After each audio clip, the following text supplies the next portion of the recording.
시편 62편 1절 우리 함께 합독하시겠습니다. 1절입니다. 시작. 진실로 내 혼이 하나님을 기다리니 나의 구원이 그에게서 오는도다. 아멘. 자, 나의 구원이 그에게서 오는도다. 참 여러분 1절을 읽으면서 어떤 생각이 드세요? 나의 구원이 그에게서 오는도다 라고 하면, 그러니까 우리가 우리 스스로를 어디에서부터 구원하기 위해서, 구원이라는 것은 천국 가는 구원이 아니라 모든 상황 속에서 내가 나를 건지기 위해서 우리가 어떤 노력도 하지 않고 하나님을 바라보게 되겠죠. 구원이 그에게서 오는도다라는 이 구원이라는 말은, 우리는 자꾸 이렇게 구원 그러면 천국 가는 구원 이거밖에 잘 연상을 잘 못하는데, 성경에는 구원이라는 말이 여러 종류로 쓰여지고 있습니다.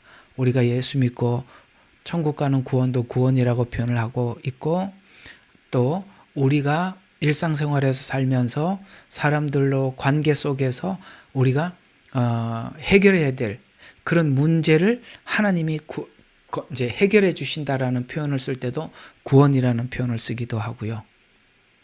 그러니까 이 구원이라는 단어들이 그냥 고정이 되어 있는 게 아니라 상황에 따라서 구원을 이렇게도 표현하기도 하고 저렇게도 표현하기도 하고, 또 하나는 이 믿음이라는 표현도 마찬가지입니다. 우리가 믿음 그러면 천국 가는 믿음 이거밖에 아닌데, 아니요, 성경에는 믿음이 많이 나옵니다.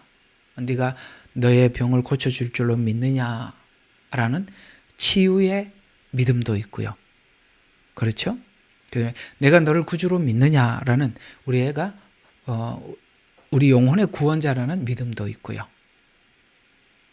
아시겠죠?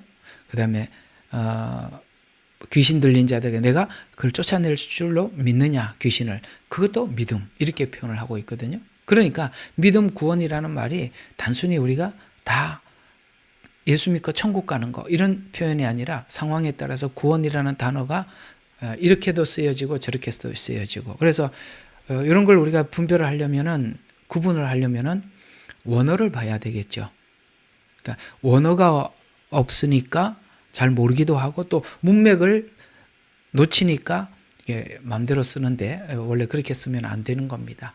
자, 나의 구원이 그에게서 오는도다라는 이 말은 이제 하나님 앞에 정말 연단에 연단을 거듭하고 최후의 하나님께서 그 연단의 끝이 뭐냐 이거죠. 구원이 그에게서 오는도다라고 하나님을 잠잠히 기다릴 만큼 우리가 나아갈 때 우리가 이런 표현을 쓰게 되는 것입니다. 오늘은 여러분들과 함께 60편, 61편, 62편 이 세 권이 다윗이 굉장히 어려울 때 썼던 시편이다 보니까 참 어려운 시간들을 많이 보내고 난 이후에 마지막 하나님께서 다윗에게 어떤 믿음의 사람을 만들려고 했는가를 우리가 함께 나누면서, 여러분에게도 하나님께서 다윗을 오늘 어떤 상황 속에서도 하나님 그에게서 구원이 오는도다, 주만이 나의 반석이요 요새시요 내가 요동치 아니하리라. 그러니까 이게 이 장소는 참 믿음이 딱 하나님 앞에 고정돼 흔들리지 않는 그 수준 아니겠습니까? 그러니까 이 수준까지 우리가 오기 위해서는 많은 일들을 겪어야 하는데, 다윗은 참 많은 일들을 겪습니다. 그래서 우리가 하나님께서 우리 믿음을 여기까지 고정시키기까지 어떻게 돌아와야 하는지, 왜 이게 돌아가는 시간이 필요한지, 우리 저번 시간에 말씀드렸죠. 이렇게 돌고 돌아서 이렇게 하나님께 돌아와요. 어젠가 우리 잠깐 보면서 CTS에 어떤 너무 특이한 분이 계셔서 그 간증을 한번 처음부터 끝까지 한번 쭉 들었어요. 그게 이제 그 누구지? 그 CTS에서 한 간증 코너가 있어요.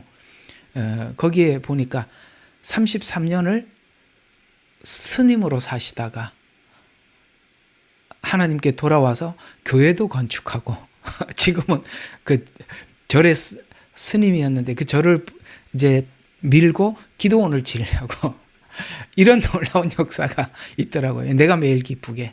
예, 맞아요. 거기 나왔었어요. 야, 그러니까 그분이 하는 말이 계속 그거예요. 33년을 스님으로 살았는데 돌고 돌고 돌아서 여기 왔다 그래서 요즘 내가 우리 설교 제목이 그거다 보니까 너무 매칭이 돼가지고 한번 제가 잠깐 그 스님 이야기 지금 이제 성도지요. 하도 특이해서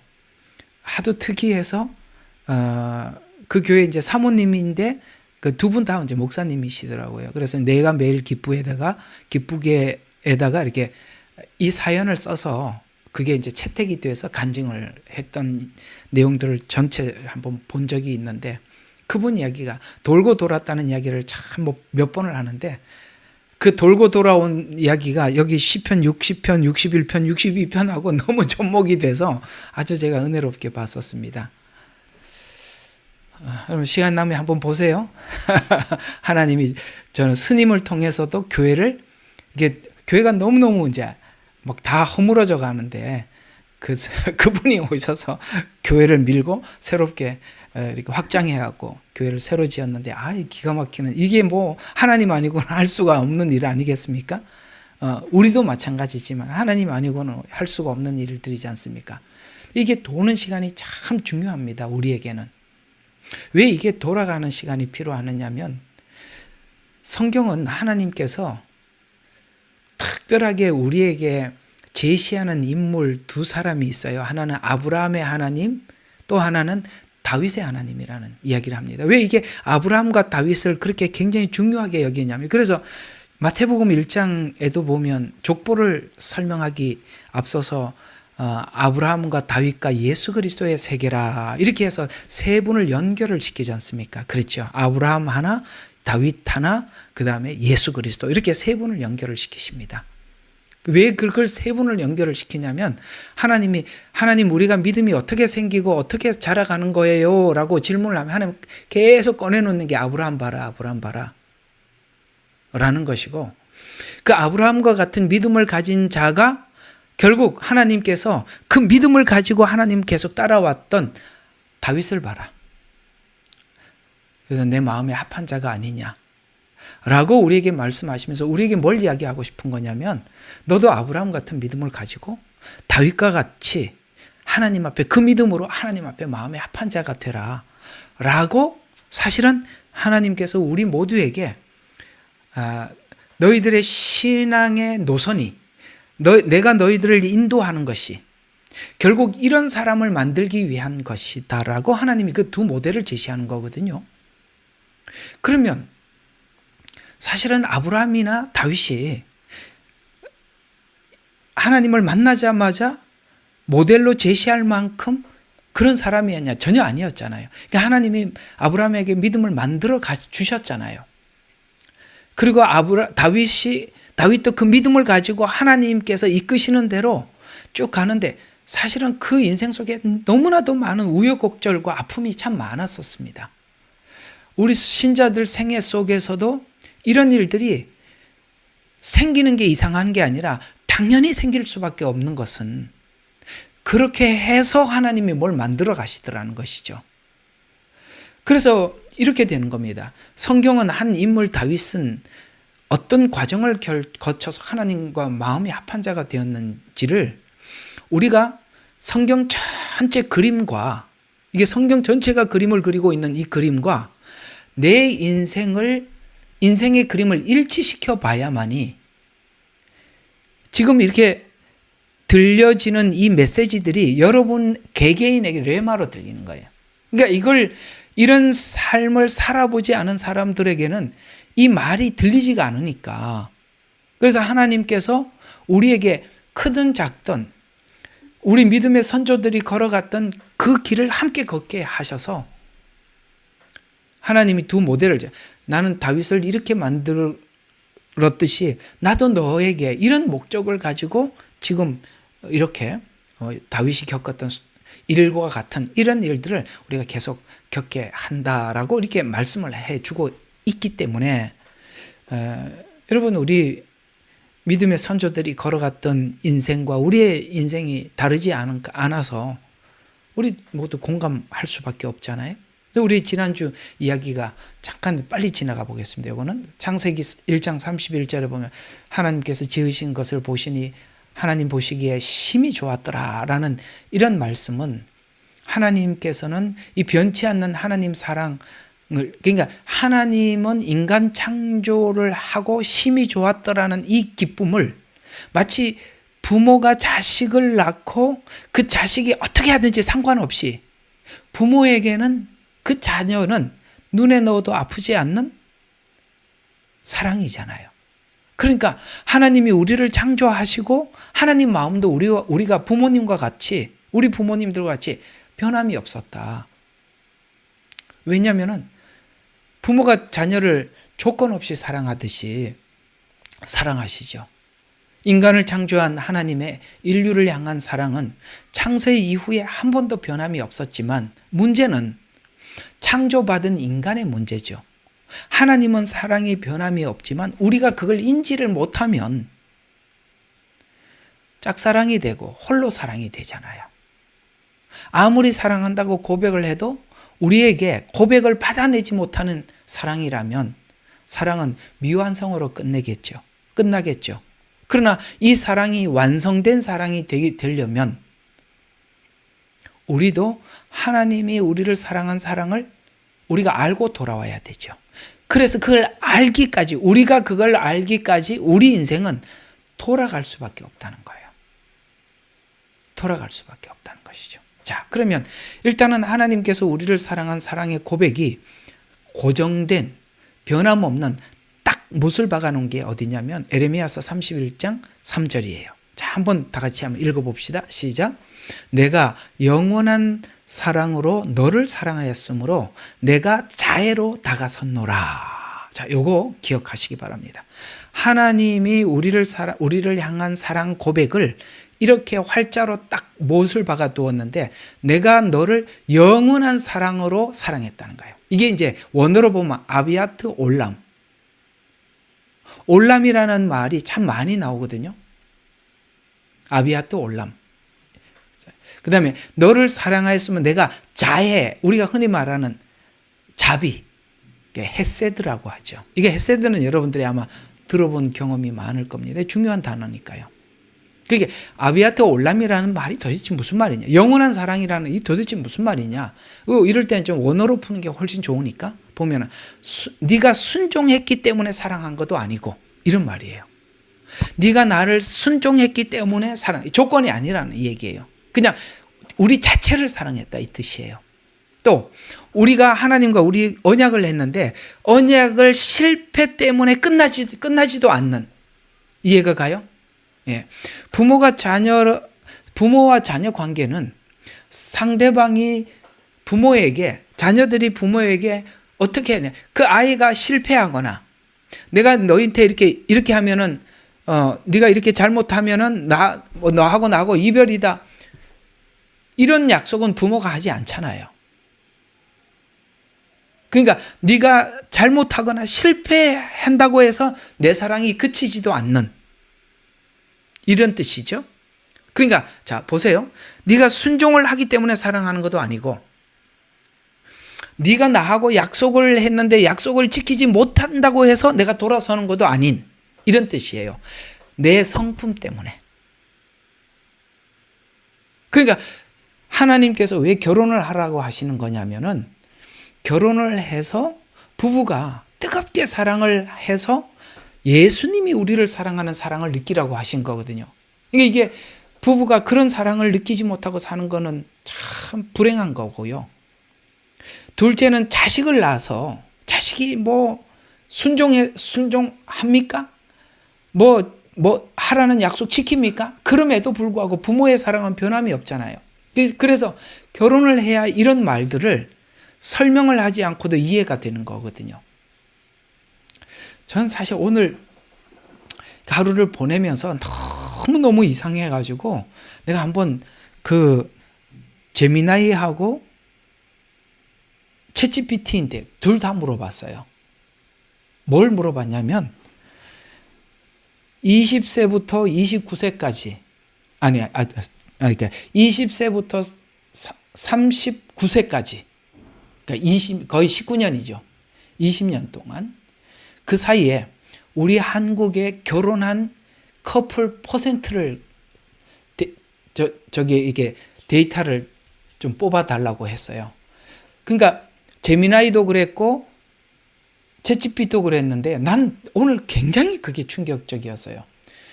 20세부터 39세까지 결혼한 커플이 전체의 30%래요. 엄청나게 충격적이죠. 30%. 그러면 그래서 또 한 번 물어봤어요. 그럼 20세에서 29세까지는 몇 퍼센트냐? 7%. 7%. 그래서 우리도 여기 청년들이 많잖아요. 여기도 호주도 만만치 않거든요. 도대체 왜들 결혼들을 안 하려고 그러는 건가? 왜 이렇게 못하는 건가? 하도 이상해갖고 물어봤더니 너무 충격적이었어요. 30%. 거기다가 결혼하고 이혼하는 사람들도 많을 테니 야, 이거 도대체 저출산이 당연한 거구나. 이런 생각도 들고 그때 왜 결혼을 안 하는지 좀 1, 2, 3, 4, 5 이렇게 순위를 좀 해갖고 해달라고 또 물어봤어요. 물어봤더니 첫 번째가 뭐냐면 살 집이 없대. 30%. 그 다음에 20%는 뭐냐면 결혼식 비용이 없대. 결혼식 할 비용이 없대. 그 나머지는 이제 자지구리한 것들이에요. 직장에 대해서 보장할 수가 없대. 내가 계속 부양할 수 있는 능력이 있을지 뭐 이런 것들이 이제 다른 뭐 10몇 % 이렇게 쭉쭉쭉 가는데 와, 오늘 정말 많은 생각을 했습니다. 그때 제가 언뜻 떠오르는 게 뭐냐면 너무나도 조건을 따지는구나. 조건을 따지는구나.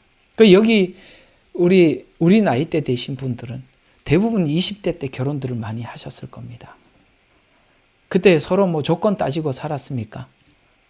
그냥 하고 살았습니다. 그래서 산 거예요.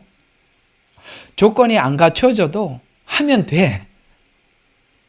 우리 청년들 좀 얘기 좀 들어봐요. 이게 왜 이렇게 청년들이 많어? 하나님께서 왜 결혼을 하게 하셨는지 아세요? 결혼을 해야 메시지가 들려요. 설교가 안 들립니다. 설교가 안 들린다고요. 여러분, 정말 이게 신랑 신부가 하고 싶어도 내 마음대로 안 된다는데 어떡하면 좋아? 뭘 마음대로 하려고 애쓰지 말고 예. 생각이 많으면 참 결혼하기 쉽지 않아요. 우리 재영자매 이야기를 잘 좀 귀담아 들어주시길 바랍니다. 우리 사수 형제도 아멘 했고 다들 그냥 아멘 할 거예요. 그래서 부부간에 살면서 막 서로 간에 그 맞추기 위해서 애를 써야 메시지가 들린다고. 혼자 살면 자기 마음대로 살잖아. 그게 잘 몰라요. 여러분, 자식들 속썩이는 게 얼마나 어려운지 아세요? 여기 다윗이 지금 61편 이쪽 62편 이게 다 압살롬 반역이잖아요. 이 자식 문제 아니겠어요? 그게 얼마나 고통스럽겠어요. 정말 이러지도 저러지도 못하는 게 지금 이 문제 아니겠습니까? 그래서 하나님께서 아버지라고 이야기를 하는 거예요. 부모라는 관점에서 우리에게 사랑한다라고 말씀을 하고 있는 거거든요. 그러니까 순종 때문에도 아니다. 조건이 아니라는 거예요. 쉽게 말해 전부 다. 그냥 하나님의 성품 때문에 그냥 하나님이 보시기에 그냥 우리 자체가 좋은 거예요. 이게 예를 들어서 불순종하더라도 실패하더라도 여전히 하나님을 바라보고 믿는 그 자체가 좋은 거예요. 하나님 보실 때는. 뭘 잘해서 하나님이 잘하면 아이고 잘했다, 너 좋아한다가 아니라 우리가 불순종해서 하나님 앞에 죄책감을 가진 그 자체가 하나님이 기쁜 거예요. 예를 들어서 우리 애들 키우면서 그런 걸 느끼잖아요. 얘가 뭔가를 크게 잘못했어. 근데 엄마 아빠에게 미안한 생각을 하고 있는 그 자체가 부모에게는 너무너무 아름다운 거예요. 귀하고. 그래, 얘가 미안해할 줄 아는구나. 뭘 주면 고마워할 줄 아는구나. 뭘 어겼으면 어긴 거에 대해서 마음에 괴로워하는구나. 그 자체가 부모가 볼 때는 너무 신나는 일이에요. 그래, 얘가 그걸 이해하는구나. 내 마음을 이해해 주는구나. 바로 이거예요.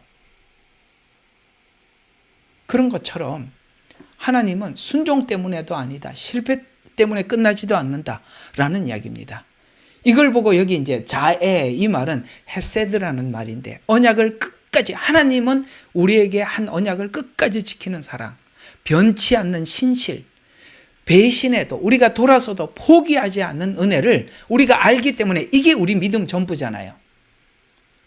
하나님이 우리에게 약속한 그 사랑을 끝까지 지키는 거, 하나님이 변함이 없다는 거, 내가 돌아서도 하나님이 포기하지 않는다는, 이게 우리에게는 믿음이잖아요. 그러니까 우리가 불순종해도 실패해도 여전히 하나님 앞에 간다는 것이죠. 이게 오늘 여기 31장 3절에 있는 이 말씀이에요. 영원한 사랑으로 내가 너를 사랑하였으므로 내가 자애로, 자비로, 은혜로 다가섰노라 를 우리가 인지를 하고 받아들이려면 에덴 동산같이 좋은 조건 아래서는 이게 얼마나 값진지, 하나님이 변함없음이 얼마나 소중한지 모르니까, 그래서 우리가 나온 겁니다. 그래서 제가 여러분들에게 자주 이 말씀을 드렸습니다만, 성경 전체 이야기의 핵심이 둘째 아들 이야기라고 여러 번 강조한 적이 있을 겁니다. 여러분, 둘째 아들이 집을 나갔다 돌아온 사건은 마치 언약을 파기하고 실패하고 그런 이야기죠. 지금 아까 에레미야 31장 3절 말씀처럼 언약을 파기하고 실패하고, 그러나 하나님의 뭘로 이끌었다고요? 자애로 이끌었다라는 거예요. 그러니까 나가게 하고 하나님은 돌아오기까지 우리의 이해가 필요한다는 거예요. 돌아오는 과정이 그래서 굉장히 중요한 거예요. 신앙생활은 결말이 중요한 게 아니라 과정이 굉장히 중요한 거예요. 그 과정이 그 사람의 믿음이거든요. 우리는 자꾸 믿기만 하면 결과라는 천국이 주어진다라는 이런 식으로 배워서 과정이 싹 무시가 돼버렸는데, 과정이 무시되면 성경이 이 긴 역사가 필요가 없잖아요. 왜 이게 1500년, 1600년을 거쳐서 성경을 기록해야 되고 이 수많은 이야기들을 왜 기록을 남겨야 합니까? 그럴 필요가 없잖아요. 과정이 필요 없으면 결과만 이야기하면 되죠. 예수 속죄, 구원자, 메시아, 그리스도 믿어라, 천국 간다, 한 줄이면 끝날 이야기예요. 왜 이렇게 긴 역사 이야기를 썼을까? 왜 둘째 아들은 나가서 탕진할 때까지 헤매다 돌아와야 하느냐 이거죠. 그래서 여기 보면 선과 악을 인간이 스스로 결정해서, 쉽게 말해서 먼 나라로 갔다는 것은 아버지 법이 통치하지 않는 다른 법이 통치하는 곳이에요. 그래서 나라라는 표현을 쓴 거예요. 그래서 각 나라마다 법이 있잖아요. 그러니까 아버지 집에서는 아버지 법이 통치를 하지만, 그러나 둘째 아들이 먼 나라로 갔다는 것은 아버지 법 밖으로 나갔다는 거예요. 그러니까 아버지 법은 뭡니까? 선과 악을 하나님이 정해놓은 법이잖아요. 그러면 먼 나라에 가서 법을 정하는 것은 둘째 아들이 자기 마음대로 자기 법을 정하겠죠. 바로 그거예요. 네 마음대로 살아봐라는 거예요.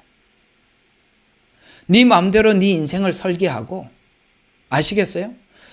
네 마음대로 설계한 인생이 파산되고, 파산을 실제 고백하고 항복하고 돌아와라. 그래서 누가복음 15장 12절과 13절이 이렇게 표현하는 겁니다. 아버지 재산을 가지고, 여러분 아버지 재산은 뭐? 자유의지. 자유의지만 선과 악을 내 마음대로 정하는 자유의지.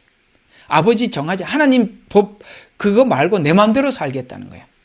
그래서 아버지 재산을 가지고 먼 나라로 가서 허랑방탕하게 재산을 낭비하였다. 이렇게 표현하고 있어요. 허랑방탕. 여러분, 재밌는 이야기 하나 해줄게요. 애들이 어릴 때는 엄마 없으면은 죽는 줄 알고 자지러지잖아요.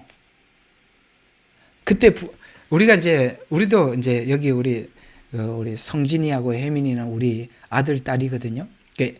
어릴 때 키울 때 요런 막 재미있는 놀이를 많이 했어요.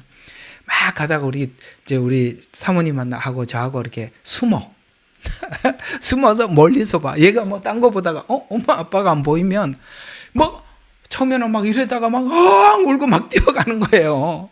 그걸 보고 우리는 와 너무 속으로 저렇게 우리 이제 그거 보면서 뭐라 그러냐면 우리가 주님을 저렇게 찾아야 되는데요. 이렇게 하면서 애들 붙잡고 그랬거든요.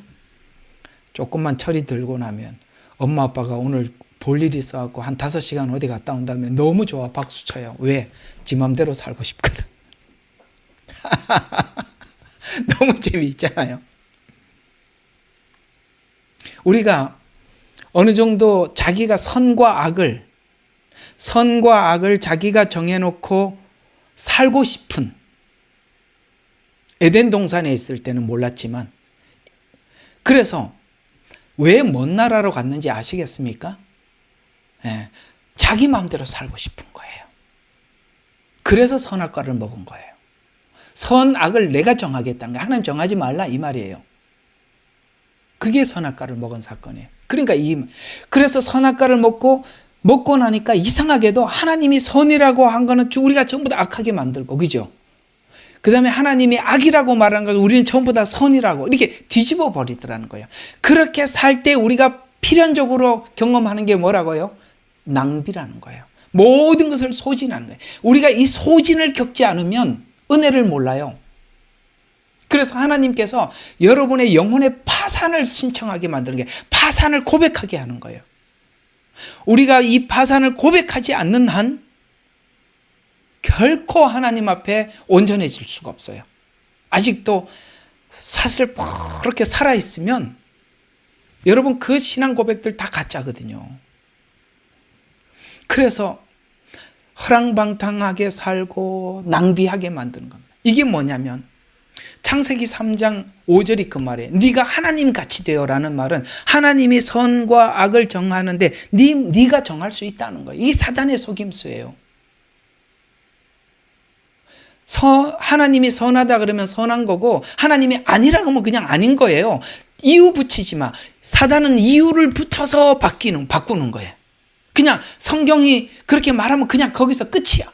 그래서 성경이 그런 감동을 주면 그대로 살아. 그리고 더 이상 묻지 마. 왜 그래야 하는데요? 이렇게 하는 순간부터 사단이 대답을 해주는 거예요. 아시겠어요?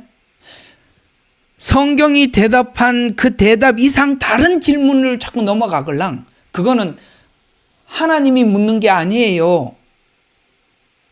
사단이 물어 들어가는 거라고요.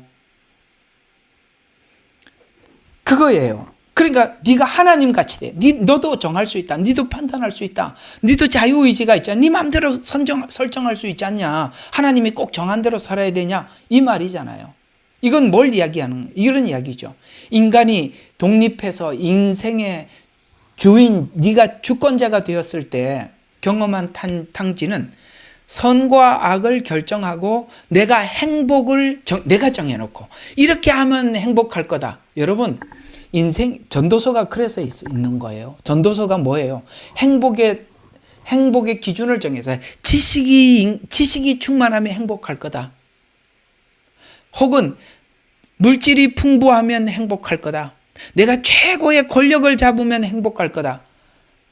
하나님이 한 사람에게 다 몰아줬어요. 솔로몬에게. 하고 난 뒤에 솔로몬이 했던 말 우리 다 기억하지요? 헛되고 헛되니 헛되고 헛되도다. 여러분 해본 사람이 헛되다는데 왜 또 해보고 헛되려고 그래요? 그냥 해본 사람이 헛되다면 헛된 줄 알고 사시라고. 그래서 하나님이 그 답을 미리 주는데도 다들 해보려고 그래요. 하지 마세요. 내가 그러잖아요. 하나님이 답을 준 걸 가지고 해봐라. 진짜 그런지 한번 해봐라. 이게 사단의 이야기예요. 성경이 그냥 말하는 게 끝이라고. 더 얘기를 질문을 가지고 들어올랑. 이제 이 질문이라는 말 또 내일 설교에 나오는데 이 질문 더 말하지 말고 내일 다시 정리를 하고 말씀을 드리겠습니다만. 그러니까 내가 행복을 정해놓고 그 다음에 만들고 또 행복을 만들고 추구하고 그래서 에덴에서 쫓겨난 상태에서 인간이 세운 나라, 그러니까 둘째 아들이 가는 먼 나라, 에덴이라는 그 통치, 하나님의 통치 밖으로 밀려나서 완전한 실패. 왜 우리가 이 실패라는 과정이 필연적으로, 그러니까 여러분 믿음은, 은혜는 실패해서 강하게 오는 거거든요. 그러니까 우리가 왜 이런 과정이 왜 필요하냐면, 왜 이 과정이 필요하냐면 바로 하나님의 목적은 이겁니다. 아까 그랬잖아요. 하나님의 사랑은 변함이 없는데 우리는 이해가 없어. 하나님의 사랑에 대한 이해가 없어요. 그러면 하나님이 우리에게 사랑한다라는 고백을 했을 때 우리가 하나님이 우리를 사랑한다는 고백을 우리가 들을 수 있어야 되잖아요.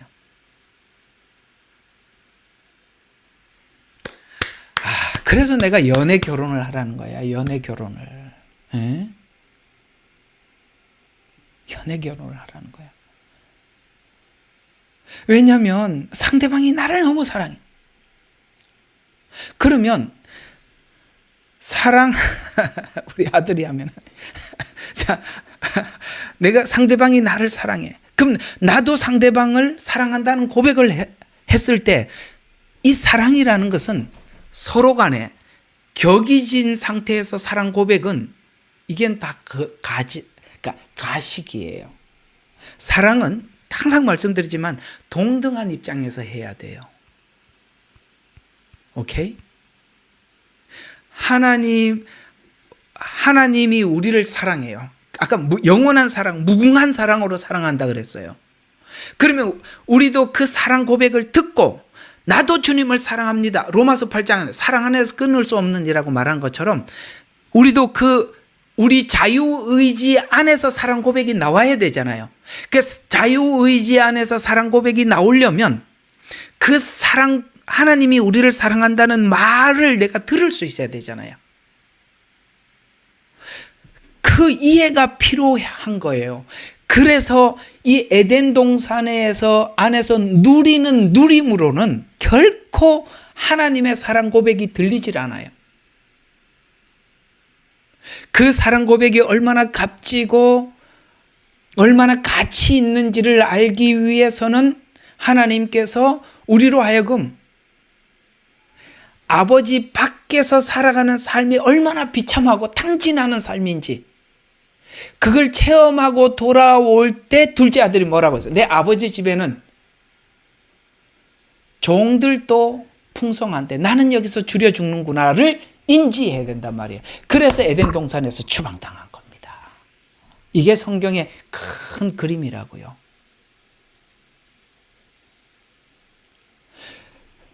사랑은 강요에 의해서 고백을 받는다면, 아마도 강요해서 받는다면 여러분 이 사랑만큼 완전한 게 없는데 상대방에게 강요해서 고백을 받는 사랑처럼 사랑이 그렇게 기스가 나는 일이 없단 말이에요. 기스가 난다 이렇게 말을 이게 뭐라고 표현해야 돼?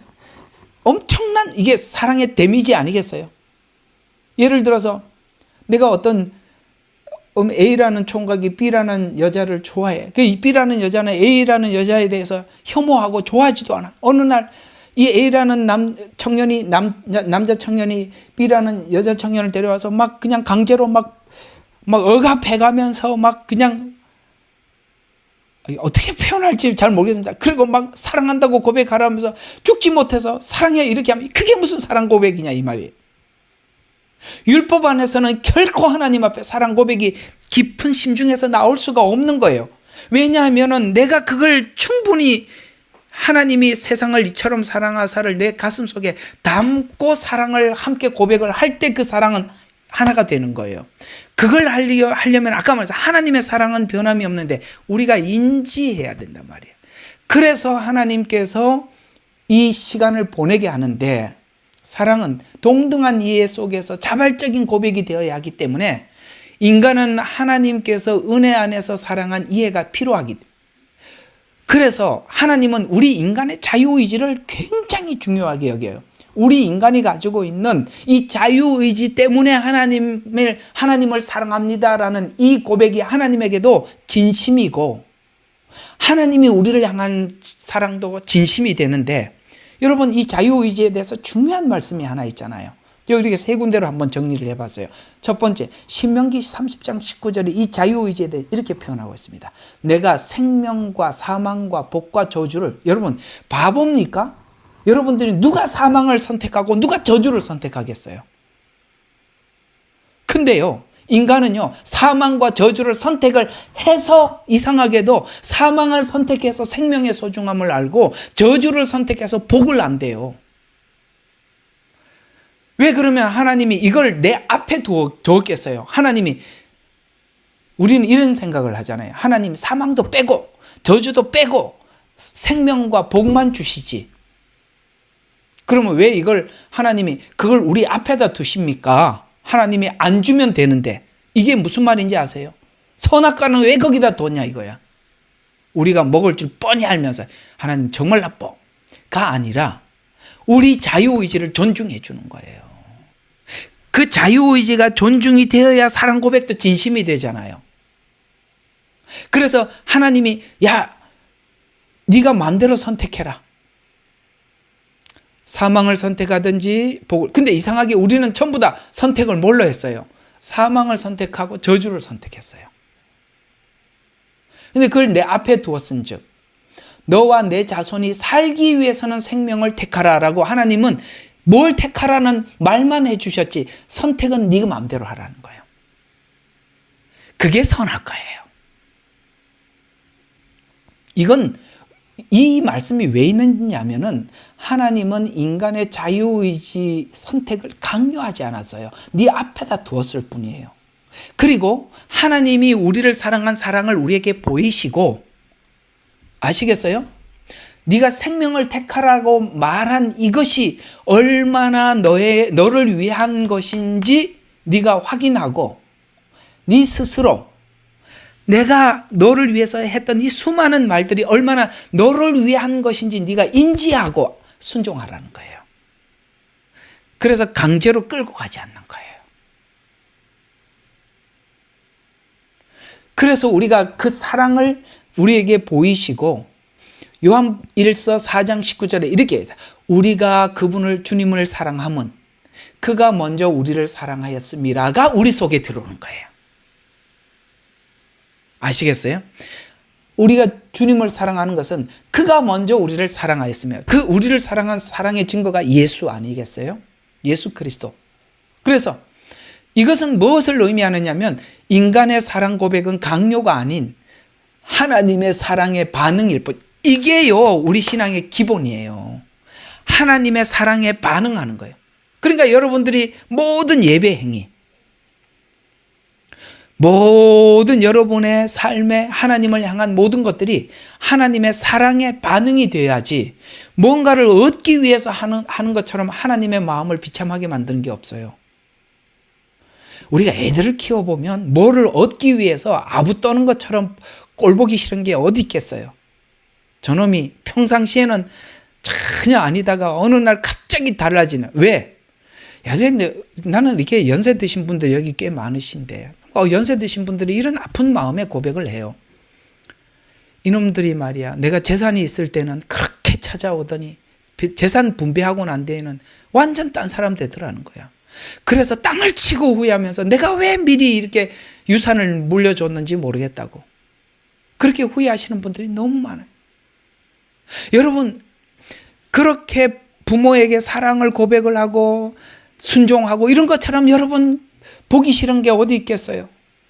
하나님도 마찬가지 아니겠어요? 뭘 얻기 위해서 뭐를 한다면, 영생을 얻기 위해서 뭘 한다면 이것처럼 하나님 마음을 비참하게 만든, 하나님은 그런 조건 없이 순수하게 사랑했는데 우리는 뭔가를 얻기 위해서 한다면, 여러분, 우리는 하나님의 사랑을 이렇게 역으로 이용해 먹어서는 안 되는 거잖아요. 요한복음 14장 15절에 보면 너희가 나를 사랑하면 이라고 말씀하시면서 나의 계명을 지켜라 라고 말씀하고 있습니다. 자발적인 순종으로 계명을 지켜라. 그렇게 하려면 네가 네 자원으로 네 힘으로 나를 사랑한 것에 대해서 항복을 해야 되고, 항복을 하려면 나가야지. 그래서 우리는 이게 가끔씩 교회 안에 있다 보면은 집을 나간 성도들이 있어요. 교회를 나간 성도들이 있는데 너무 마음 쓰지 마세요. 나가서 배워야 되니까 나간 거야. 아셨어요? 그 나간 사람들은 또 나가서 말이 많아요. 하나님 배우게 해서 돌아오게 하시겠지. 우리도 하나님 같은 마음을 갖자고요. 그래서 우리가 이런 하나님이 사랑하고 나도 그 사랑을 알고 사랑을 고백하는 이 고백 안에서 새롭게 시작된 하나님 나라. 그러면 이 새롭게 된 하나님 나라는 어딜까요? 여러분, 에덴. 그 에덴은 파괴가 되었습니다. 왜요? 하나님은 사랑한다고 고백을 했지만 사랑을 받아들이는 인간의 사랑은 하나님의 사랑과 일치되지 못했어요. 그러려면 우리가 이해가 되려면 에덴에서 추방당해야 되는 거예요. 그래서 돌고 돌아온 에덴이 아닌 이제는 영원히 함께 살 수 있는 뭐죠? 천년왕국. 천년왕국과 새하늘과 새 땅의 삶은 우리가 에덴 동산에 있었던 이런 이해로는, 다른 말로 첫째 아들은 에덴 동산에 있었던 아담 이야기야. 아무것도 모르잖아요. 그러니까 첫째 아들과 같은 이해 속에서는 하나님의 은혜의 누림을 모르기 때문에 선악과를 먹은 사건을 하나님이 허락하시고, 그래서 그걸 먹는 걸 보고 내버려 둔 겁니다. 허락하시고. 그게 주권이라는 거예요. 그러니까 하나님이 주권 안에 돌아오는 거는 설정이 되어 있는 거예요. 그래서 허락하시고 인류는 자유의지로 설계한 삶을 다 탕진을 하고 돌아와 아버지의 받아주심 앞에 서는데, 아버지의 받아주심은 아들이 탕진한 결과를 모두 탕진했잖아요. 그 탕진한 결과를 예수 그리스도의 십자가의 사랑으로 갚아주심을 아는 아들로 완전히 반전이 일어나죠. 그래서 자유의지 안에서 사랑을 고백하고 그 누구도 끊을 수 없는 사랑 안에서 넉넉히 이기는 인생을 살게. 아마도 여러분들이 예수 사랑 아니면은 벌써 정신병자가 됐든지 돌아버렸든지 그럴 사람이 수북합니다. 맞지요? 저도 마찬가지입니다. 예수 사랑 아니면 정말 이 사람들이 너무 이상해서 살지를 못하겠어요. 예수 사랑 아니면 받아들이지를 못하겠어요. 인간이 이렇게까지 될 수 있나 싶은 생각이 드는 거예요. 사람인데 정말 질려요. 예수 사랑 아니고는 우리가 유지를 할 수가 없는 거예요. 그래서 성경이 말하는 게 환난이나 핍박이나 곤고나 무엇도 하나님의 사랑에서 끊을 수 없다고 해서 우리는 계속 전진하는 거예요. 우리가 멈춰지지 않는 이유가 이 사랑 때문에 계속 가는 거지. 아니면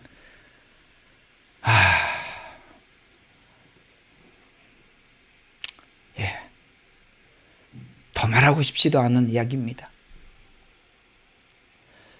그래서 사랑 안에서 넉넉히 이겨서 자유의지 안에서 설계한 자신의 삶을 포기하고, 아시겠습니까? 우리가 이제 이걸 보고 이제 흔히 말하는 내려놓음이에요. 포기하고 하나님 주신 은혜의 문을 열고 하나님 사랑 안에서 우리가 이제 작동하는 게 뭡니까? 순종, 복종, 믿음 안에서 모든 하나님의 사랑으로 이제는 하나님을 받아들이는, 이게 믿음이라고 말씀드렸지 않습니까? 받아들이는 거예요. 그 근거가 성육신과 십자가인데, 우리가 에덴 동산에서는 피상적인 사랑이었습니다. 아시겠어요? 막연했어요. 그 피상적인 사랑이 아닌 온전한 사랑 안에서 준비한 영원한 사랑, 이게 에베소서에 사랑하는 이 안에서, 그 안에서, 사랑하는 이 안에서 다 하나님이 이걸 통과하라는 거야.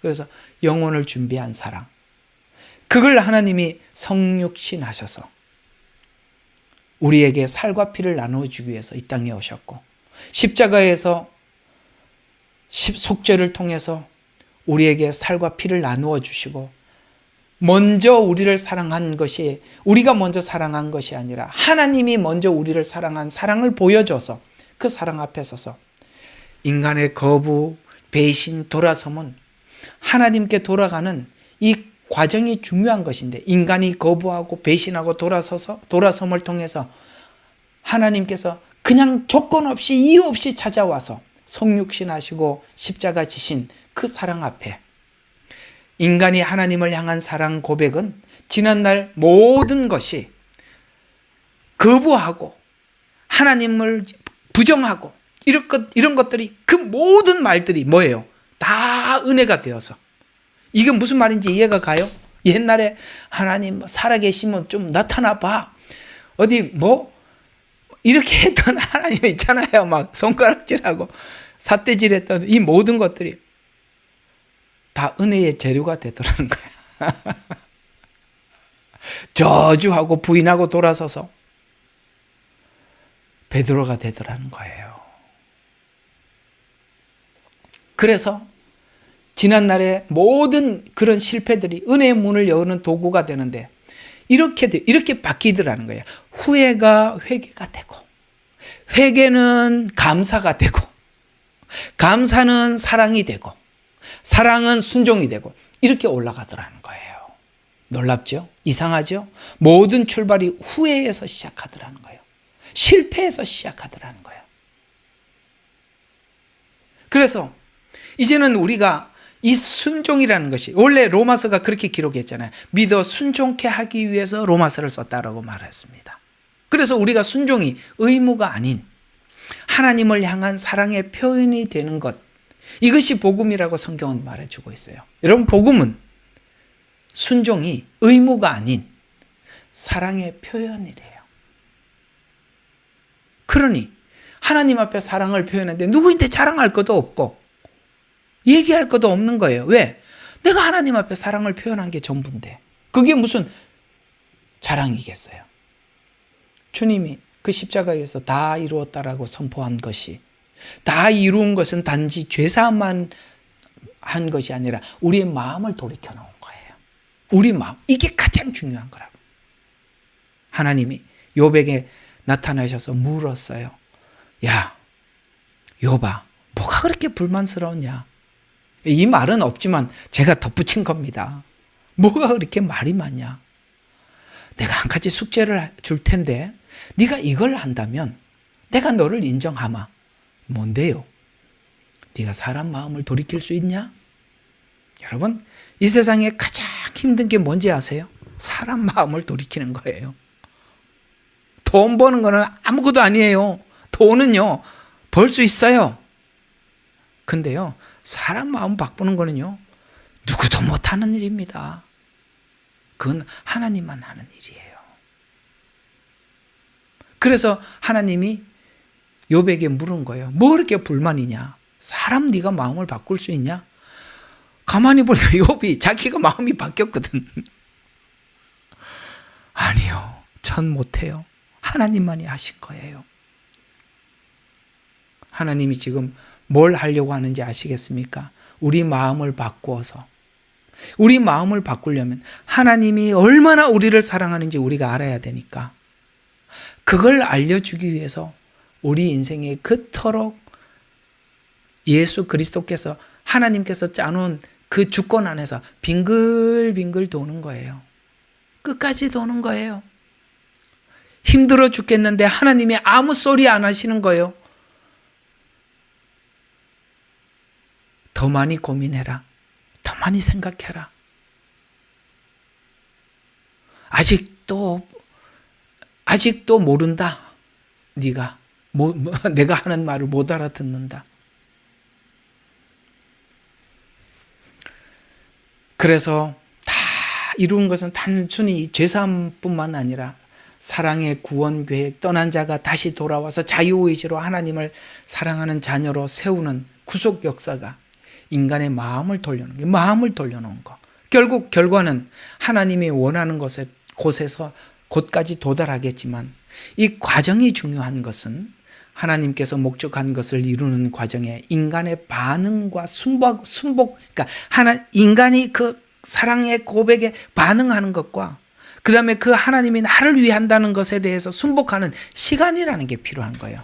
그래서 우리 신앙이라는 것이 그렇게 시간이라는 게 굉장히 중요하게 여기는 거예요. 하나님은. 근데 우리는 결과를 자꾸 이야기하잖아요. 아니요. 시간이 중요하다고요. 유능한 목사는 성도들이 힘든 시간을 끌고 가는 능력이 진짜 유능한 목사예요. 힘들어 죽겠는데 여기서 좀 탈출하고 싶은데 여기서 좀 빠져나가고 싶은데 붙잡고 가는 능력이 진짜라고. 아시겠어요? 도망치는 놈 그냥 가만히 있는 그 얼마나 무능력하겠어요. 싫어 죽겠는데 힘들어 죽겠는데 데리고 가는 게 얼마나 힘든지 아세요? 아이고 힘들어요. 그런 의미에서 과정을 중요시 여기는데 과정을 통해서 인간은 하나님을 이해하고 수용하고 하나님의 뜻과 일치한 결과를 가져오게 됩니다. 이 과정 속에서 하나님을 이해하게 되고 하나님을 수용하게 되고 하나님의 뜻과 일치한 내가 이렇게 만들어져 가는 거예요. 그래서 긴 시간이 필요한 거예요. 그런 의미에서 구약은 하나님이 목적하신 구원이 십자가 속죄를 통해서 많이 해결할 문제라고 알려줘요. 그러니까 예수님을 모르면 이게 해결이 안 된다라고 구약은 끊임없이 말해주었던 거고, 신약은 속죄의 문제를 위해서 해결하기 위해서 오신 예수님의 생애를 통해서 그 과정을 말해주는데, 그 결과 우리가 이제 이 모든 것을 하나님이 우리를 아들을 왜 보내주셨는지 이걸 다 이해한 결과, 천상 예배를 보면 그 결과가 우리가 결국 어떻게 바뀌어 있는지 성경은 이렇게 설명을 하고 있는데, 하나님과 예수님, 성령님께 모든 영광을 돌려드리는 이 순간은 우리 인간이 하나님이 우리를 향해서 한 모든 것이 뭔지 다 소화했다는 증거예요. 그래서 모든 영광 하나님께. 그래서 요한계시록 4장 5장에 보면 천상 예배가 나와요. 그 예배의 모든 영광을 하나님께 올려드린다는 것은 우리 인간이 그걸 다 소화했다는 증거라는 거예요. 여러분 한번 제가 지금 이렇게 말씀을 드렸습니다. 에덴 동산은 피상적인 사랑이라고 했습니다.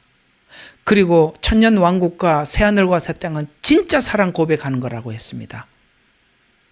그래서 모든 영광을 하나님께 벗어드리는데, 우리 인간이 하나님께 드릴 수 있는 가장 귀한 것이 뭐냐면 자기 생명을 드리는 거예요. 그래서 요한계시록에 보면은 생명의 면류관, 순교자들에게 준 생명의 면류관을 씌워주니까 이 순교자들이 면류관을 벗어서 보좌에 던져요. 영광을 하나님께 돌려드려요. 여러분, 순교자들이 그걸 벗어서 하나님 앞에 올려드린다는 것은 하나님이 우리를 사랑한 사랑을 자기가 순교한 자들조차도 다 소화했다는 거예요. 내가 이게 마땅히 받을 수 있는 자격이 있어서 받은 것이 아닙니다라고 고백을 하는 거 아니겠어요? 내가 주를 위해서 생명을 내놓은 것이 내가 받을 만한 자격이 있어서가 아닙니다라는 것이, 이걸 벗어서 하나님께 돌려드리는 거예요. 이게 천국이라고요. 자, 그러면 제가 한번 볼게요. 예수 이렇게 믿으면 천국 간다라고 말하는 사람들이, 우리는 구원론에 대해 그걸 보고 구원론이라 그래요. 그렇게 성경을 이해하고 믿는 사람들이 구원을 받았다고 말하는 것과, 여기 천상 예배 드리는 자들이, 순교자들이 면류관을 벗어 드리는 이 둘 광경을 생각해 보면 여러분 너무나도 극과 극이 아니세요? 너무 다른 사람 아닙니까? 우리가 과연 그게 구원받는 거라고 생각하십니까? 우리 구원받은 사람들은 그렇게 말하지 않습니다. 요렇게 해서 구원을 받는다 이렇게 말하지 않습니다. 우리는 너무나도 성경을, 하나님의 사랑을 악용하는 겁니다. 하나님은 사랑으로 찾아왔는데 그 사랑으로 우리는 영생만 얻으려고 하는 이 악함, 이거는 정말 세상 사람들이 누가 봐도, 어떤 사람이 들어도 너무 흉악한 거예요. 그런 차원에서 정말 이 복음을 다시 돌아봐야 하고, 우리가 전했던 이 복음들이 과연 성경이 말하는 그 복음과 일치하는 내용을 우리가 전하고 있는가? 왜냐하면 그 성도들의 열매를 보면 성경이 말씀하고 있는 이 성경의 주님을 만난 사람들과 너무 다른 인생을 사니 이게 과연 주님을 만난 열매가 맞느냐, 심각한 고민을 해봐야 되는 거예요.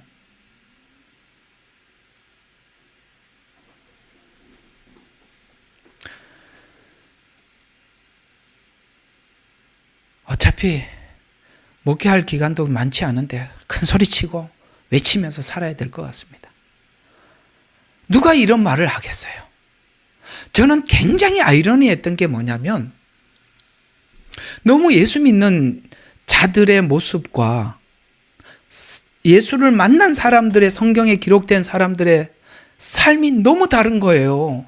제가 신앙생활하면서 가장 딜레마에 빠졌던 게 그거예요. 왜 사도들의 삶과 지금 현재 성도들의 삶이 이렇게 다를 수 있냐 이거죠. 왜 예수를 만났던 수많은 사람들의 간증들이 있잖아요, 여기. 왜 교회는 이런 사람들이 안 보이냐 이거예요. 물론 있었어요. 그러나 대부분은 아니었어요. 너무나도 이기적이고 자기 주관적이었고, 세상에 용서를 안 해도 이렇게 예수 믿는 사람들처럼 남용서 안 하는 사람 처음 봤어요. 세상 사람들은요, 정말 술 한잔하고 덩어리 툭 치면서 야 미안하다 그러면은 아이 뭐 그럴 수도 있지 이렇게라도 하더라고요. 우리는 어쩌면 그렇게 끝까지 가는지 몰라. 무슨 뭐 여자가 한을 품으면 무슨 5,6월에 서리가 내린다는 표현을 쓰지를 않나? 이야, 어쩌면 이게 세상 사람들도 그런 표현은 아마 살다가 죽을 때까지 한두 번 하기에도 많지 않을걸요? 이상하게 용서를 그렇게 받은 우리가 용서에 대해서 이렇게 인색할 수가 없다는 거야. 성경이 오죽하면 그래서 죄 지은 자를 사여 준 것 같이 내 죄를 사해 달라는 말이 무슨 뜻이에요? 하나님 앞에 용서받은 자가 마땅히 용서가 흘러가는 게 정상이라는 거예요. 우리는 딱 성경과 그 다음에 우리의 믿음과 성경에 나타나 있는 인물들과 우리는 대조를 해보면 너무나도 다르다는 거죠. 이건 뭔가 다른 복음이지. 이건 진짜 복음은 이렇지는 않다 이 말이죠. 그래서 하나님께서 우리가 기대하는 것은 아직 사람들이 그 모양으로 산다 하더라도 하나님의 목적을 알지만 이해하고 수용하기까지 그 내 이해를 내려놓고 하나님의 방식을 받아들이는 이해라는 과정 속에 하나님께서 정말 저는 여러분들의 인생에 고통이 많고 고난이 많고 고뇌와 갈등이 많은 건 정말 축복입니다. 아시겠어요? 매일 저녁 여러분들이 하나님 앞에 나와서 기도할 게 많고 한순간도 편하게 살 수 없고 늘 하나님 앞에 질문을 해야 하고 고뇌해야 하고 성경을 뒤적거려야 하고 들들 볶아서 매일 저녁 설교 시간에 화면 켜고 들어야 되는 이 답답한 입장을 준 게 축복이라고요.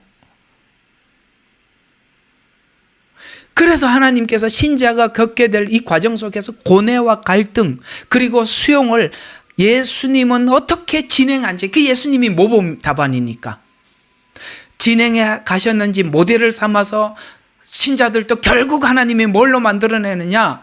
자기를 부인하는 거. 야곱을 인정하는 거예요. 그래야 부인하는 거예요. 야곱으로 평생 살지 못하게 하는 거죠. 그래서 자기를 부인하는 것, 그 다음에 자기 십자가를, 그러니까 이게 자기를 내려놓는 작업이잖아요. 그래야 주님을 따를 수 있다는 것을 배우는 거예요. 이걸 하나님이 하려고 빙글빙글 돌리고 답답해 죽겠는데 답도 안 주고 끙끙 끌어안고 잠시 자다가 깜빡 일어나서 또 기도하고 이렇게 살게 만들더라는 거야. 예? 시편에 그러잖아요. 하나님께서 좀 잠자는 시간이라도 좀 편하게 자려니까 잠자는 시간도 막 밀고 들어오더라는 거예요. 아이고 참 진짜 이게 지금 진짜 이게 사람이 할 짓이냐 이거지. 자, 그런 의미에서 신앙생활의 가장 중요한 부분이 과정임을 알 수 있는데 시편 60편과 62편은 이 과정의 중요성을 말해주고 있어요. 만일 과정 없이 믿음의 정상에 섰다고 해봅시다.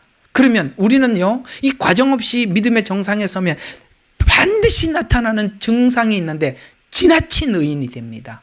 이상해요. 거만하기 짝이 없고 교만하기 짝이 없어요. 지나친 의인이 돼요. 자기가 판단하고 생각하고 하는 모든 것은 가장 의롭다고 생각해요. 여러분, 이것처럼 무서운 게 어디 있겠어요? 그런 사람들은 종교적 신념으로 다져진 의인이기 때문에 아무도 말릴 수가 없어요. 여러분, 법정에 가도 교회 문제는 그 판사들이 머리를 앓는다 그러잖아요. 판결이 안 된다고 아무리 판결을 내려줘도 나가서 또 싸운다 그러잖아요. 왜? 종교적 신념 때문에 그래요. 그래서 은혜를 입은 이 시기가 필연적으로 가장 최악의 상황에 하나님이 은혜를 주니까 가장 밟아놓고 가장 낮춰놓고, 아시겠어요? 물속에 넣었다가 한 1분 뒤에는 막 질식사 하기 직전에 꺼냈다가 또 집어넣었다가 꺼냈다 이렇게 하더라는 거야. 여러분 진짜 그렇게 합디다.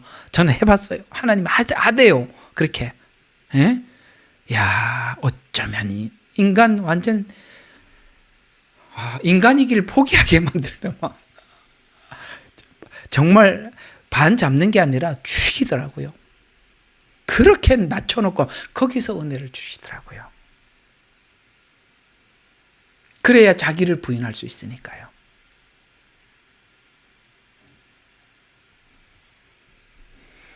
그래서 은혜를 입는 시기가 필연적으로 최악의 상황에서 은혜를 주시는데, 그렇지 않고 하나님 방법으로 은혜를 입지 않고 자기 감정이 충만한 상태에서 은혜를 입으면 이보다 더 위험한 사람이 없어요. 이들은 세상의 법도 통제할 수가 없어요. 세상에서 판결을 내려줘도 아무 소용이 없어요. 자기 신앙적 신념 때문에.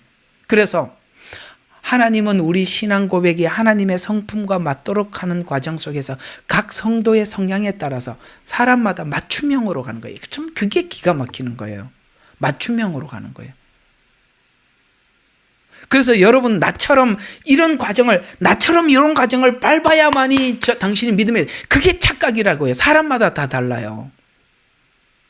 아브라함은 아브라함 맞춤형으로 했고요. 이삭은 이삭 맞춤형으로 했다니까요. 야곱은 야곱 맞춤형으로 했다고요. 그래서 하나님께서 쭉 인도하는 방식이 다 다른 거예요. 여러분의 방식만이 옳다고 주장하지 말아 달라는 거예요. 제발. 에? 너무너무 주장이 강해. 그게 그 길만이 전부가 아니에요. 하나님은 다른 방법으로도 하신다고요. 그래서 맞춤형으로 다듬어 가신다.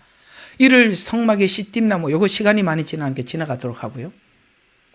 만일 과정 없는 신앙 고백이라면 이런 열매가 이제 다 돼갑니다. 내가 정말 이런 하나님 앞에 하나님이 다듬지 않은 상태에서 내가 뭔가가, 혹시나 나는 하나님이 다듬지 않는 뭔가가 있는가?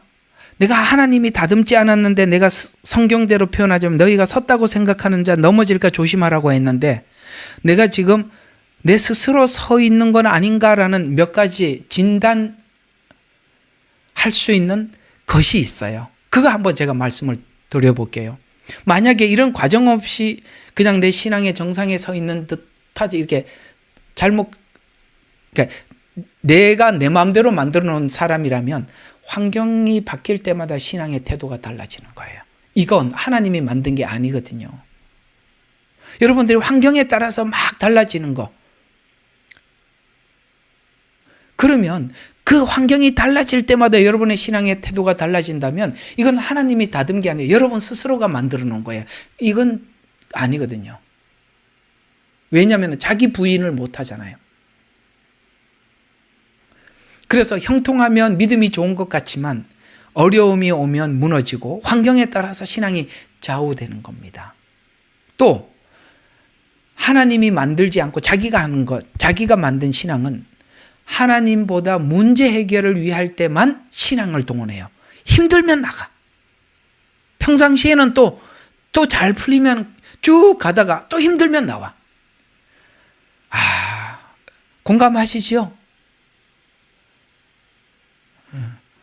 안 해본 척 하지 마세요. 다 해본 거예요. 자, 그 다음에 또 확인하는 방법으로 뭐가 나오냐? 사람들의 인정에 매우 민감해요. 누가 뭐라 그러면 새콤하고, 누가 뭐라 또 잘한다 그러면 기고만장하고. 이게 사람의 인정에 의해서 막 움직이는 거예요. 또 하나는 늘 타인을 비난하는 데 익숙해요. 좋은 점이 안 보여. 저분에게 저분의 문제점보다는 우리가 각자들을 보면 여러분들 각 사람들마다 아무리 뭔가 문제가 있어도요, 그 사람에게 배울 게 있고 좋은 장점이 있어요. 그걸 하나도 못 보는 거예요. 이상하게도 남이 뭔가 문제 있는 것만 그렇게 눈에 잘 들어와. 성경이 말하죠. 바리새인들은 남의 티는 잘 보는데 자기 눈에 들보는 못 보잖아요. 비난에 아주 익숙합니다. 또 타인에 대해서는 긍휼한 마음보다는 정죄로 대합니다.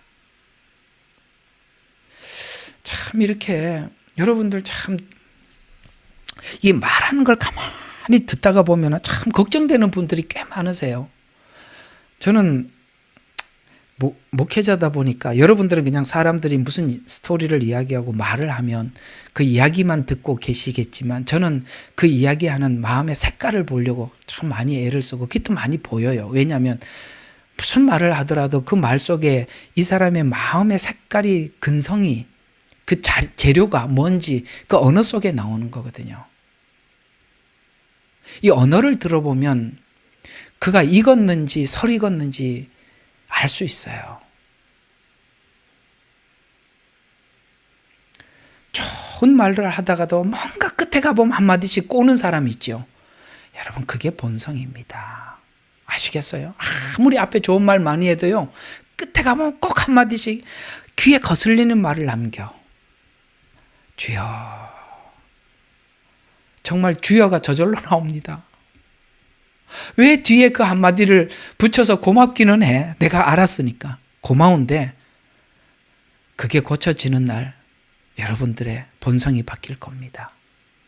또 하나는 자신의 행위는 모두 의롭다고 여겨지기 때문에 타인의 배려가 없어요. 왜냐하면 나는 옳으니까 타인에게 배려를 하질 않아요. 그래서 타인을 쉽게 판단합니다. 자, 그러면 오늘 마지막 조금 시간이 흘렀지만, 자, 그러면 하나님께서 제가 오늘 여러분들이 이 과정이 너무 중요하다 그랬는데, 그러면 우리에게 지금 다윗에게 여러 과정을, 정말 한 개도 아니고 여러 가지 과정을 지나가게 했거든요. 자, 다윗이 지금 겪었던 것들이 뭐겠어요? 아들 배신, 가장 강력한 거. 마지막에 그 순서가 그래서 마지막에 온 거예요. 너무 크니까. 압살롬 반역이 다윗의 생애의 거의 후반부에 오는 거거든요. 그래서 아들의 배신, 뭡니까? 가장 그냥 사랑만 줘야 되는 이 자들. 우리가요, 정말 계속 사랑만 베풀었던 사람에게 배신을 당하는 건요, 굉장히 아픈 이야기거든요. 근데 이게 하나님의 주권 속에, 여러분의 생애의 주권 속에 있대요. 어쩌겠어요? 있다고 나오잖아요. 왜 압살롬 이야기가 나왔겠어요? 준비하세요? 여기서는 아무도 대답을 안 하시네. 준비하라고. 아들이 배신합니다. 왕권이 붕괴됩니다. 이건 뭐지요? 하나님께서 주신 거 하나님 다시 내놔라 그러잖아요. 그러니까 어떻게 합니까? 다윗이 자기 왕관을 내려놓고 그냥 도망가 버립니다. 이게 뭐예요? 하나님 주신 거 다시다. 이게 뭐죠? 이삭을 드린 사건과 똑같은 거예요. 하나님 준 거 다시 좀 줘볼래? 그대로 되돌려 주지 않습니까? 또 뭐지요? 사람들이 떠나요. 이상하게 하나님이 훈련하는 사람들은요, 뭔가 사람들 좀 믿을 만한 사람이 있으면 또 하나님이 헤어지게 만들어. 그래서 제가 정말 큰 소리로 내가 경고를 하는데, 사람 믿지 마. 그러면 그 사람을 하나님이 갈라놔. 절대 신뢰하지 말아요. 하나님만 신뢰하세요. 여러분들이 저 사람 좋아. 여러분 그러면요 반드시 아픔을 주고 헤어지게 만듭니다. 하지 마세요. 전 너무 많이 겪었어요. 그냥 여러분들과 우리 모두는 그저 사랑할 관계지 믿을 관계는 아니에요. 믿으면 문제가 생기는 거예요. 그래서 하나님이 사람을 떠나게 하는 거예요. 사람을 의지하려고 하는 순간, 사람을 믿으려고 하는 순간 단절을 시켜버리는 겁니다. 관계를 파괴시킵니다. 애써 만들어진 관계가 파괴됩니다. 여러분 하나님의 훈련소에 있다니까요. 하나님의 훈련소에 다 있는 목록들이에요. 미래의 불확실 하다 보면 이거 하라. 그래서 했는데 아이고 순종을 했는데 아무것도 하나님이 아무 소리예요. 순종까지는 잘했는데 그 다음부터 얘기가 없어. 이게 얼마나 기가 막히는 상황이냐면 여러분 예수님께서 제자들을 훈련시키기로 마음을 먹었어요. 그래서 해가 저물 쯤 배를 하나 준비해서 여러분 거기 있잖아요. 성지순례를 가면요. 옛날에 예수님 당시에 타고 다녔던 배가 갈릴리 바다에 깔아앉았어요. 그걸 꺼내서 복원해서 똑같은 모습으로 만들어 가지고 성지순례 코스에 뭐가 있냐면 이 갈릴리 바다를 지나가는 거야. 그 배를 타고. 그러면 그 배를 타잖아요. 그러면 우리 한국 사람들이 타면 한국 국기를 올려줘요. 그리고 그 배 안에서 설교자가 설교를 하게 해요. 예수님이 제자들에게 설교를 하듯이. 그거 한번 저도 해봤는데 너무 참 되게 감회가 새롭더라고요. 근데 그 당시 상황을 생각해 보면 제자들 보고 배를 타고 호주 저편으로 건너가자 그랬어요. 저녁에. 그러면 제자들이요. 그 제자들이 다 대부분의 어부 출신이잖아요. 갈릴리에서. 근데 이 갈릴리는요. 바다에서 그 헬몬산이 만년설이에요. 항상 눈이 있다고요. 그러니까 거기서 저녁이 되면 찬 공기가 내려와요. 그리고 저쪽에 사막에 엔게디 사막에서는 이 뜨거운 바람이 몰려와요. 그러니까 그게 둘이 어디서 만나냐면 갈릴리 호수에서 만나요. 그래서 밤중에요 풍랑이 일어나고 난리도 아니에요. 더운 바람하고 찬바람이 만나니까. 그러니까 제자들이 너무 잘하는 거야. 호수 저편으로 건너가자 그러면은 안 돼요. 오늘 밤에는 날씨가 딱 보니까 오늘 밤에 풍랑이 부는 게 딱 100% 풍랑 붑니다. 여러분 제자들이 다 알고 있었어요. 그런데도 예수님이 건너가자니까 건너갔어. 아이고 웬일이야. 자기들 예상대로 진짜 풍랑이 불고 난리가 났네. 그래가지고 이게 얼마나 노련합니까? 이런 일을 한두 번 만났겠어요. 그래서 온갖 방법을 물도 퍼내고 막 별짓을 다 했어. 얼마나 바쁜지 나중에 예수님이 어딘지 찾을 시간도 예수님 보니까 고물께서 주무시고 계시는 거야. 성질 나요 안 나요? 아니 가자 그래갖고 갔는데 아니 지금 풍랑인데 잠을 자고 있어요. 깨우며 가로되 우리가 죽게 되네. 얼마나 위급한지. 다 바다에 빠져 죽게 생겼다는 거예요. 우리가 죽게 되었는데 깨우니까 예수님이 일어나서 뭐라고 해요? 풍랑아 잠잠하라. 그리고 저간 위기의 바람과 파도가 잠잠하는 거? 이렇게 이제 끝나잖아요. 우리 인생이 그래요. 우리 상식적으로 가면 이렇게 가는 게 맞아. 근데 하나님이 이렇게 하래. 그래서 순종을 했네. 아이고 하나님 아무 소리도 안 하고 주무시고 계시네. 아무 말도 안 해주시네. 아니 지금 조금 전에 하라는 것까지 다 했는데 그 다음 스텝을 얘기를 해줘야지. 아이고 별짓 다 해봤는데도 안 돼. 하나님이 뭘 가르쳐주고 싶은지 아세요? 창조주, 그리고 이 모든 것을 다스리고 있다. 우리가 죽게 되었나이다 까지 와서 창조주를 보는 거예요. 그래서 예수를 믿는다는 건 항상 극적입니다. 그러니 그 반전을 기다리시기 바랍니다. 오늘은 여기까지 합시다. 기도하고 마칠게요. 하나님, 이런저런 성경 전체 이야기를 한번 그림을 그려봤습니다. 하나님의 사랑은 변함이 없는데 우리가 그 사랑을 이해하는가에 대해서는 우리 몫입니다.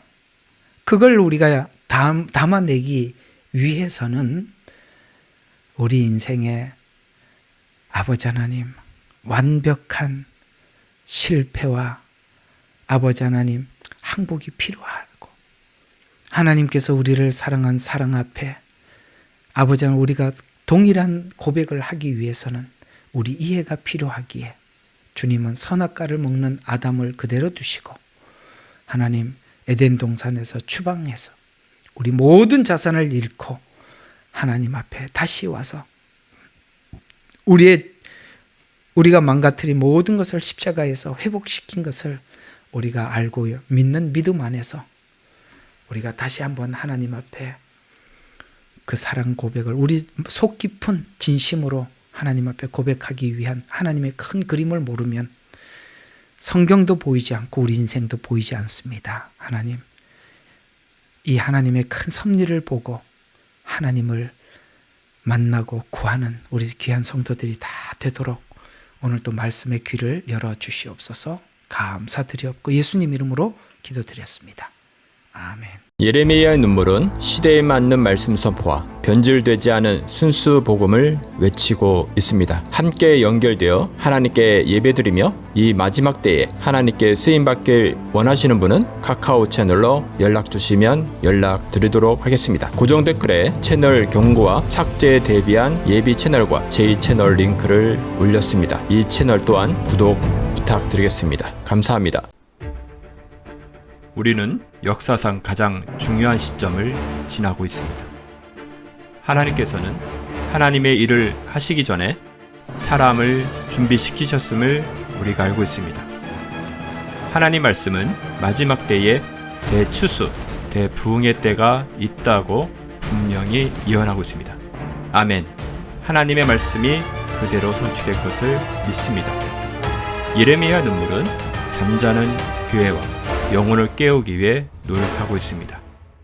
이 가슴 뛰는 일에 함께 하길 원하시는 분은 카카오 채널로 연락 주시기 바랍니다. 당신은 위대한 하나님의 사람입니다.